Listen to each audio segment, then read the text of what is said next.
Well, it sure is an exciting time to be a wrestling fan, isn't it? The time that so many people had fantasy booked and speculated about is finally upon us, as Vince McMahon is out and Triple H is in. And in the first couple of weeks, Triple H has been sure to make his presence felt on the main roster, hasn't he? And he's made just a couple of tiny little changes, like bringing back Dakota Kai, Dexter Lumis, and Karrion Kross, forming the stable of Bayley, Io Sky, and Dakota Kai, having an increased focus on longer and better quality TV matches, an increased focus on the women's division, including starting the women's tag team title tournament, allowing wrestlers to cut looser and better quality promos, and a partridge in a pear tree. These are all super encouraging signs for fans who want to see more out of WWE, and one of the things that's been the subject of much excitement has been the renewed vigor and energy surrounding new stars such as Tommaso Ciampa, who after being relatively lost under Vince McMahon, suddenly became #1 contender to the United States title and put on a banger of a match against Bobby Lashley. So who else is set for a mega push in WWE now that Triple H is here? In this video, I'm going to look at 10 wrestlers who haven't been a world champion on the main roster in WWE so far that Triple H could strap the rocket to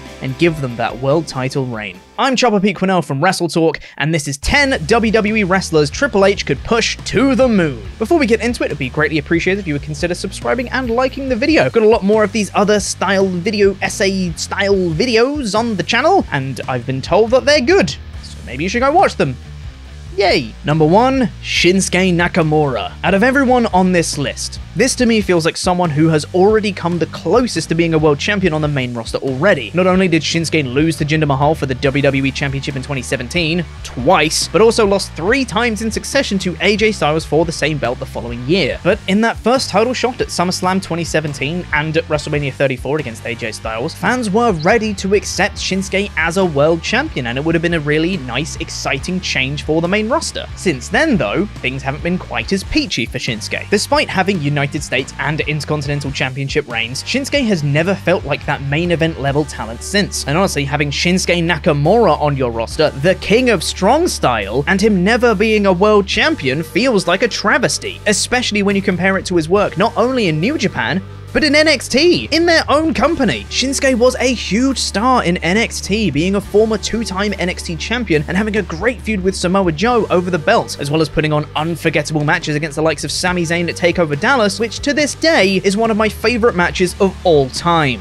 It's clear to see that Triple H sees the value in Shinsuke as a main event talent because he built NXT around Shinsuke for a little while in the past, so it may only be a matter of time before Triple H gives him that world title reign that it feels like he's kind of owed at this point. Number 2, Io Sky. The newly renamed Io Sky, all caps, very important, has joined forces with Bayley and Dakota Kai to become a dominant force across the women's division, which is a promising start for one of the most over and well-respected NXT women's champions of all time. Io Shirai's time in NXT was a little up and down in terms of booking, but regardless of that booking, the wrestling side of things was always knocked out of the park. Her reskinned look alongside Poppy made her a main event talent in NXT, and after she won the NXT Women's Championship in a triple threat against Rhea Ripley and Charlotte Flair, she was unstoppable. She held the title for 304 days. Now on the main roster as Io Sky, while the focus may be on Bayley as the leader of this new group, it wouldn't be out of the question to see Sky break out from the group months down the line to kickstart her singles run, including a world title win. Number 3, Tommaso Ciampa. Here's someone whose push is already being seen in the short term, with a renewed focus on his character and a United States Championship match against Bobby Lashley that was incredibly well received and was given time, with a focus being allowed on Ciampa to shine. There's already some very positive signs for Tommaso fans. Not to mention that of course he had arguably one of the greatest, if not the greatest rivalry in NXT history against Johnny Gargano, and was portrayed, alongside Karrion Kross, as one of the more intimidating and dominant heels in NXT's entire history. His fascination with Goldie and making it seem like the NXT Championship was the entire crux of his character is something that could be easily replicated on the main roster. So it might be soon that Ciampa makes the trip into Universal title territory to go after Bluey, I guess, or the WWE Championship for... Nope, not saying that one. Number 4, Shayna Baszler. Yep, Shayna Baszler hasn't been a world champion on the main roster for mistake. Shayna Baszler is the second most dominant NXT Women's Champion of all time behind Asuka, and her presentation and entire run in NXT was great, in my humble opinion. I know she grated on some people on the internet, but I just think her in-ring charisma was unmatched. Her facial expressions, subtle little movements, and her arrogance made her an intensely unlikable and detestable villain, which led to challenger after challenger stepping up, and it felt like they had a real chance of dethroning her, but all fell. Apart from Rhea Ripley, and Kairi Sane briefly for some reason, but Rhea had the big crowning moment of dethroning the ace of the NXT women's division at the time. When she first debuted on the main roster, her presentation was the same, and then she lost to Becky Lynch at WrestleMania 36, and her run was never the same again. I think Triple H might want that back. Number 5, Johnny Gargano and Candice LeRae. Alright, yes, I know, technically they're not WWE stars right now, also as of the time of recording, because who knows what debuts Triple H could have done by the time this goes out, but also, I'm giving a 2-for-1 in this entry, so shut up and get off my case. Hey, remember when I mentioned Tommaso Ciampa earlier? The other person in that feud was Johnny Gargano, who also had one of the other greatest feuds in NXT history against Adam Cole. Triple H bloody loves Johnny Wrestling, and Johnny Wrestling bloody loves WWE. An uber charismatic, intensely likable man who can make for the perfect underdog babyface and also works as a cocky heel, a former NXT champion, Gargano has all the tools to succeed, and with Triple H's backing, he's a sure thing to get over with the main roster. Not to mention his wife Candice LeRae, who in her own right is a fantastic wrestler, and could totally win a world title on the main roster,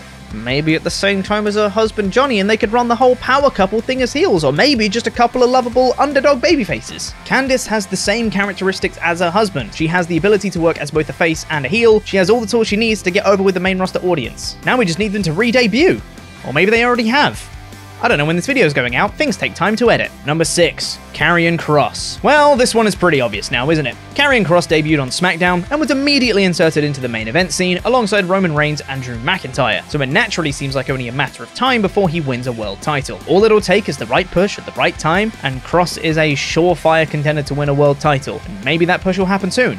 Or maybe it's already happened. I don't know when this video is going out. Things take time to edit. Number 7, Chad Gable. Here's one out of left field. Chad Gable's bloody great, isn't he? And I think Triple H knows it. From his time as part of American Alpha in NXT, putting on great matches in singles and tags alike, the shades of Kurt Angle that run through Gable are very clear to see. But not only does Gable have the in-ring capabilities of someone like Kurt Angle, a former WWF champion, by the way, he also has the incredible likability and goofy comedy chops to boot, and can run a convincing underdog babyface program to the point of, with the right push, maybe even gathering Daniel Bryan levels of goodwill for him. With the right framework, I think Gable has a world title reign in him that doesn't feel out of place, even if it's not a hugely long reign in the end. I'd want to see it anyway. Number 8, Cody Rhodes. Well, this dynamic sure is interesting, isn't it? Cody Rhodes returned to WWE at WrestleMania this year, with Vince McMahon still in charge. The person Rhodes has had a bit more beef with has been Triple H, with Cody making just 1 or 2 occasional and very subtle references to trips during his time in AEW. Though when he returned to WWE, of course Rhodes said Triple H was one of his favourite wrestlers of all time. Makes sense to me. With that history between them, maybe Rhodes might not get the push that Vince McMahon designed, but I personally believe that Triple H has enough business sense to know that any sort of benefits that come from pushing Rhodes in the way that Vince designed far outweighs any personal grievances he might hold against him. It's a matter of time before Cody gets a world title, and I think everyone knows that. Number 9, T-Bar. Yes, T-Bar for world champion, please. Or more accurately, Dominik Dijakovic for world champion, please. Dominik Dijakovic could have quite easily been NXT champion, but unfortunately for him, he was in NXT at the same time as a bunch of other people Triple H wanted to push, like Adam Cole, Keith Lee, and Karrion Kross. There's already reports that Dijak might be repackaged, or maybe he already has. Things take time to edit, so if he does get repackaged and goes back to his Dominik Dijakovic persona, he can quite quickly rise through the ranks of the main roster and easily become a world title contender before long. Do you know why? Because he's a really good wrestler, has a ton of in-ring prowess, and let's not forget, during his time in Retribution, while the content of the promos was absolute nonsense, his intense personality and gravelly voice actually had some level of intimidation to them. Plus, he's bloody huge, and he's really athletic for a big guy. He's got all the tools he needs to succeed on the WWE main roster. I personally believe, with the right push, that man has a world title in him. He has a world title reign in him. Doesn't have a world title in him, that would be weird. And finally, number 10, Gunther. Or once again, more accurately, Walter. Walter was the longest reigning NXT UK champion. He's a guy who has dominated his opponents and put on a string of Match of the Year contenders against Tyler Bate, Pete Dunne, Tommaso Ciampa, and Ilya Dragunov. He oozes superstar presence. He has the it factor that so many people look for. If ever there was a guy who could effortlessly slide into the main event scene in WWE, it's Walter. He's already being portrayed pretty well as Intercontinental Champion, so all he needs is that little nudge, that little push up to the main event scene, and he's off to the races. Also, bring back his old theme music, please and thank you. Walter will be a world champion before long, and that is not a prediction, that's a spoiler. So that's my list. What did you think of it? Let me know if there's any people that you think that Triple H will push that I didn't include on the list. Let me know in the comments. Also, like and subscribe if you haven't, and check out some of these other video essays. I'm loving making them. I just hope that you guys like watching them. So watch the other ones and make sure they are viewed, because then I get to keep making them. It's how this thing works. I already said like and subscribe, but do it anyway. Like and subscribe again. I've been Chopper Pete Quinnell from WrestleTalk. Jam that jam. Goodbye. See you again soon. Jazz hands. I'm so good at outros.